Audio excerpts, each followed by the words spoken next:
She slammed her pearl-white Escalade right across my driveway for the fourth time this month, engine purring like it belonged there more than my own truck.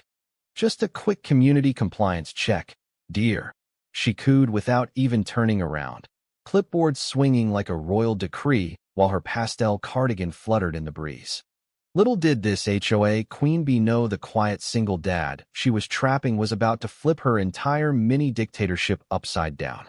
My name is Ryan Caldwell. To the neighbors, I was just the divorced consultant guy who kept his lawn at exactly 2.5 inches and never left trash cans out past 7 a.m. Because God forbid a plastic bin ruin the beige utopia of Willow Creek Estates. I could have ended this nonsense the first morning she blocked me. But after the divorce, after watching my 10-year-old son Tyler's world crack in half, the last thing I wanted was to drag my real job home. Being the elected county sheriff means every move gets dissected. So I chose anonymity the way other men choose therapy, quietly, desperately, hoping the HOA rulebook would be the only drama I faced after dark. That first block was almost funny in a laugh-so-you-don't-scream way. I stepped out in my bathrobe, keys in hand, already calculating how late I'd be picking Tyler up from his mom's. Vanessa Whitaker, president of the compliance committee, self-proclaimed guardian of standards, strolled past my door like she was on a red carpet. "Morning, Ryan. We've had reports of unauthorized vehicles. Safety first, you know."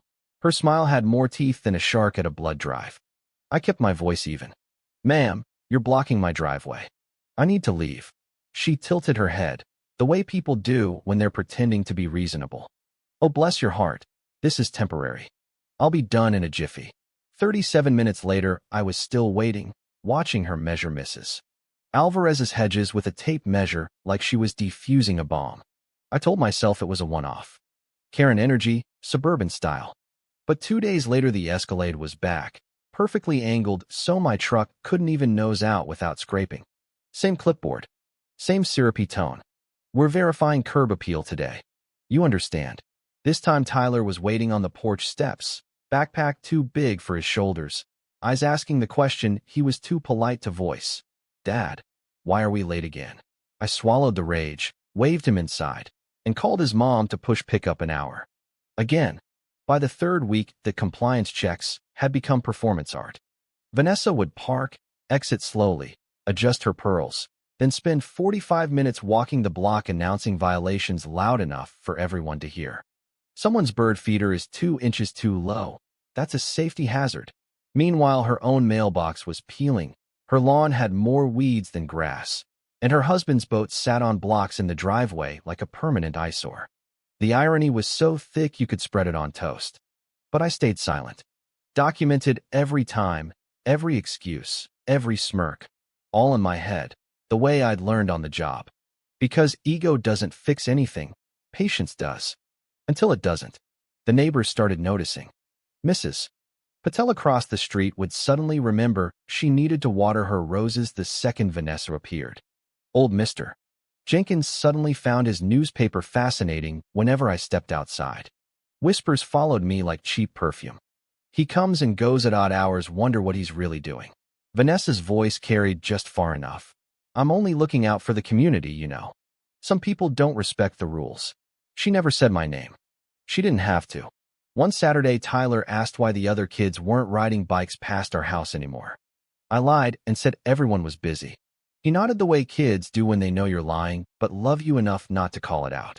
That night, I finally opened the HOA bylaws, the 3-inch binder of suburban fascism that every homeowner pretends to read. Buried on page 47, in tiny print no normal person would find, volunteers could report issues. They could not block driveways. They could not detain vehicles. They could not conduct inspections that delayed residents. Vanessa wasn't enforcing rules. She was inventing a kingdom. I decided to talk to her. Calmly. Neighbor to neighbor. Late afternoon, no uniform, no attitude. She opened the door holding her phone like a shield. "Recording for safety," she announced to the empty street. I smiled the way I smile at drunk drivers who swear they're sober. "Vanessa," I read the bylaws. "Nothing gives you authority to block my driveway." Her eyes narrowed. "This individual is questioning legitimate procedures," she told the camera, voice trembling with practiced fear. I feel intimidated. Classic. The victim card played before I even raised my voice. She backed inside and slammed the door. That was the moment I knew we weren't dealing with a busybody. We were dealing with a performance artist who got off on power. And she was just getting started. The next morning the Escalade was back, but this time she didn't even pretend to measure hedges. She just sat in the driver's seat scrolling her phone while I stood on the porch watching the clock tick past Tyler's pickup time. When I finally walked over, she rolled the window down an inch. "Safety concern," she said sweetly. "I saw an unfamiliar car here last week. We can't be too careful." The unfamiliar car was my own unmarked cruiser. The humor was blacker than my coffee. By week for the rumors had legs. I overheard Mrs. Patel at the mailbox. "Vanessa says he leaves before sunrise some days. Maybe he's hiding something." Mr. Jenkins stopped waving. The group chat, that toxic HOA WhatsApp hell, started pinging with anonymous concerns about suspicious activity at 1422 Maple. Vanessa never typed my address. She didn't have to. Everyone knew. Tyler felt it first. Kids always do. One Friday he asked, "Dad, why does Mrs. Whitaker stare at our house like we're criminals?" I wanted to laugh and cry at the same time. Instead, I hugged him and said, "Some grown-ups forget how to mind their own business." But inside, I was documenting every call, every sidelong glance, every time Vanessa's phone came out when I walked to my truck. She was building a file. I was building a case. Then the non-emergency call started. I found out during a routine briefing at the station. Dispatch slid a folder across the desk like it was nothing. Series of reports from Willow Creek. Same address. Suspicious vehicle, irregular hours, possible surveillance. My own address. My own truck. The caller's name was redacted, but I didn't need it. The language was pure Vanessa. Concerned resident. Ongoing pattern. Fear for neighborhood safety. She'd called 3 times in 10 days. Each report more dramatic than the last. I sat in my office staring at those reports and felt something cold settle in my gut. This wasn't about parking anymore.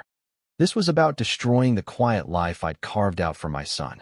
The same system I swore to protect was being weaponized by a woman who thought her clipboard made her God. I could have shut it down that afternoon.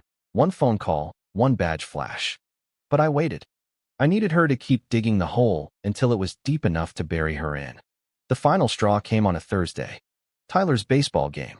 I was already cutting it close when the Escalade appeared like clockwork. Vanessa stepped out, smiled that shark smile, and said loud enough for the whole street, "Some people just don't belong here." That was it. The whisper campaign had gone public. Tyler heard it from the porch. His little face crumpled for half a second before he forced it straight. The same brave mask I'd seen him wear the day his mom and I told him we were splitting. I made my decision right there. Neighbor Ryan was done. Sheriff Caldwell was coming out to play. That night, I reviewed every blocked morning, every recorded conversation, every false report. I printed the bylaws. I printed the state statutes on false reporting and misuse of emergency services. I even printed the HOA insurance policy that specifically excluded personal vendettas. Then I kissed Tyler goodnight, told him tomorrow was going to be different, and slept better than I had in weeks. Friday morning arrived bright and cruelly normal. Birds chirping, sprinklers hissing, the smell of fresh-cut grass that somehow still smelled like tyranny. At 7:12 a.m., the Escalade rolled into position like it had done 37 times before. Vanessa exited with her usual flourish, clipboard, pearls, the whole costume. She didn't even look at my door this time. She just started walking the block like a conquering general. I went inside, changed into the uniform I hadn't worn in this neighborhood once, pinned the badge that had cost me 2 elections and 1 marriage, and checked my reflection. The man staring back wasn't the quiet dad anymore. He was the guy who'd put away cartel runners and dirty politicians. He was done playing small. I stepped outside. The sun caught the badge first. Vanessa's head snapped up like she'd been tasered. Her smile froze mid-smirk. The clipboard actually trembled.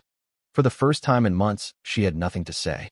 I walked down the steps slow and deliberate, boots clicking on concrete like a countdown. "Morning, Vanessa," I said, voice calm as Sunday service. "Mind moving your vehicle? You're blocking access to private property, again." The word, again, landed like a gavel. Around us, neighbors froze mid-lawn mowing, mid-coffee sipping, mid-whispering. Phones came out, but this time they weren't recording me. They were recording her. She tried. Oh, she tried.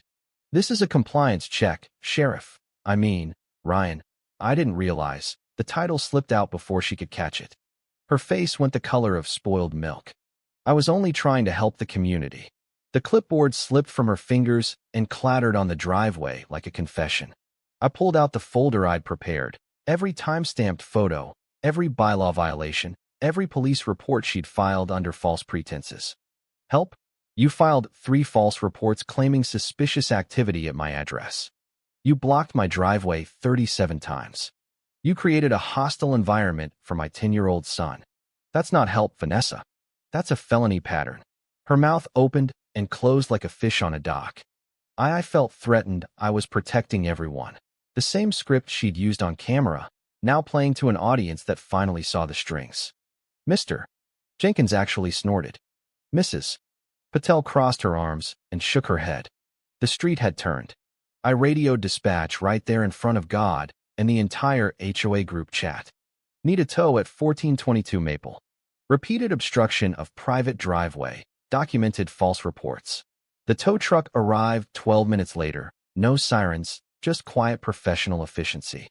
Vanessa watched her beloved Escalade get hooked up like it was happening to someone else. Her pearls suddenly looked cheap. You can't do this, she finally squeaked. I'm the president. I smiled for the first time in months. And I'm the sheriff. Different kind of president, ma'am. One that actually has authority. The tow driver didn't even smirk. He just did his job while Vanessa stood on the sidewalk, designer shoes suddenly too big for her feet.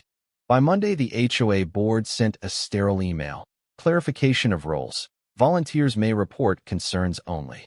No individual may block driveways, conduct unauthorized inspections, or interfere with resident access.